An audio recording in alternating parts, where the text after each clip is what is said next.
هلکانو تاسو لږ صبر وکئ. په مرګ او ژوند باندې باور نه دی پکار. ما ویل چې زما په خلکو باندې لږې پیسې دي چې دا درته ووایم، که خدای مکه چېرته مړ شوم بس بیا به دا پیسې ته تاسو واخلئ. کتابچه او قلم را واخلئ.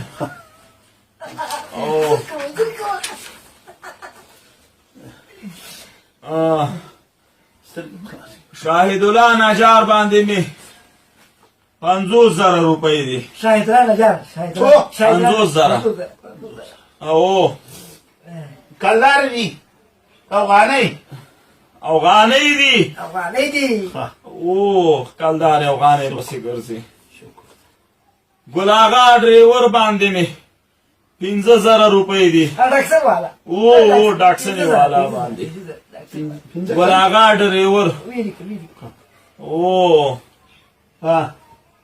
او نعمت زرګر باندې مې پیسې شته دي، هغه له مې ورکړي مال چاته د سرو بنګړي جوړ کا. سودي دارا سودي او پیسې مې ورکړي ورته 1.5 لک افغانۍ. او ضربه جوشي خیر ضربه جوشي دا خو مو لیکلې کنه. او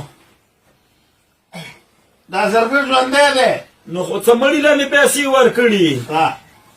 او یاره لالا تم عجیبه سړی وای ژوندی دی. په دې هکله ما تاسو ته څه نه ویلي، اوس یې درته وایم. او په کار ده چې مخکې م لیکلی وی. او کنه خرد لیکل ښه دي. بالکل او کنه دا به اوس ته مړ وی او موږ به د ودات په لاس نه راتلل. خدا خو دې ولیکه شاهد نجار شولو او ګل آغا ډریور نعمت زرګر شولو. او 1.5 لک 15,000 او 50,000. او د سید رحیم زوی څه نومیږي؟ ماجد خان. هغه ته مې 12,000 روپۍ ورکړي دي. ماجد خان هم قرضداره دی یاره. او کنه ابو سعید او کنه. او ښه دا خو هغه پیسې وي چې زما په خلکو وي. اوس هغه ولیکئ چې په ما باندې د خلکو دي. وایه بس لس 12,000 به یې چېرته وایه. 3,000 افغانۍ را باندې د سخي دوکاندار دی. سخي دوکاندار 3,000.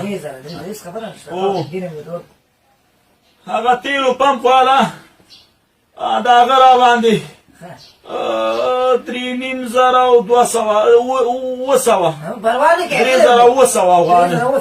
پم والا کم پم والا ګلبرجان یاره نه تجار پم والا. هغه موږ ته موږ خواخه دي.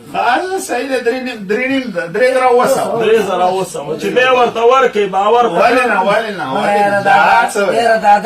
دادانو عجیبه سړی دادونه پیسې چې راوځي دا وکړي موږ شو ورکولی.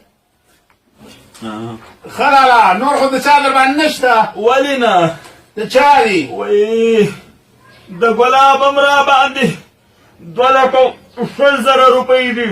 2,20,000. 2,20,000. او دا کله والکه دا لاس راته زور که زور کوبې دا 2,20,000 دي ولیکلې. او مې لیکلې. دا څه وخته؟ نو دا څه وخت خو اغستې مې دي که نه تې؟ نو موږ دې خبر کړي نه وو اغستې مې دي چې هغه خلکو ته مې ورکولې تاسو مې خبر کړي وی. خالده نورې وایه ولې دي که ښه نور خو چا نشته. د خالد پیسې را باندې دي. د خالد را باندې وایي څومره دي؟ 4,12,000. لالا پلک شروع شو. څنګه چل دی؟ صدر مې واچوه. څه کوئ؟ څمله راته یې وایې نه پیسې قرب سړی ولیکي. ما خو لږ پرېږدئ که نه ګورئ چې درته مې ویلې چې زما په دومره په خلکو دي نو خوشحاله وئ چې اوس په ما د خلکو دي نه ابلتې درته ویمه. نو ته ډېرې لیکلې وې که نه په موږ دې دا غم لیکه. ځه یو ډسپرین ګولۍ به یې درته راولېږم. الله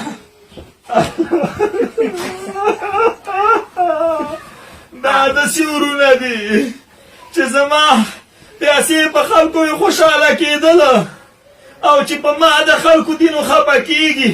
خو خیر دوی ملامته نه دي.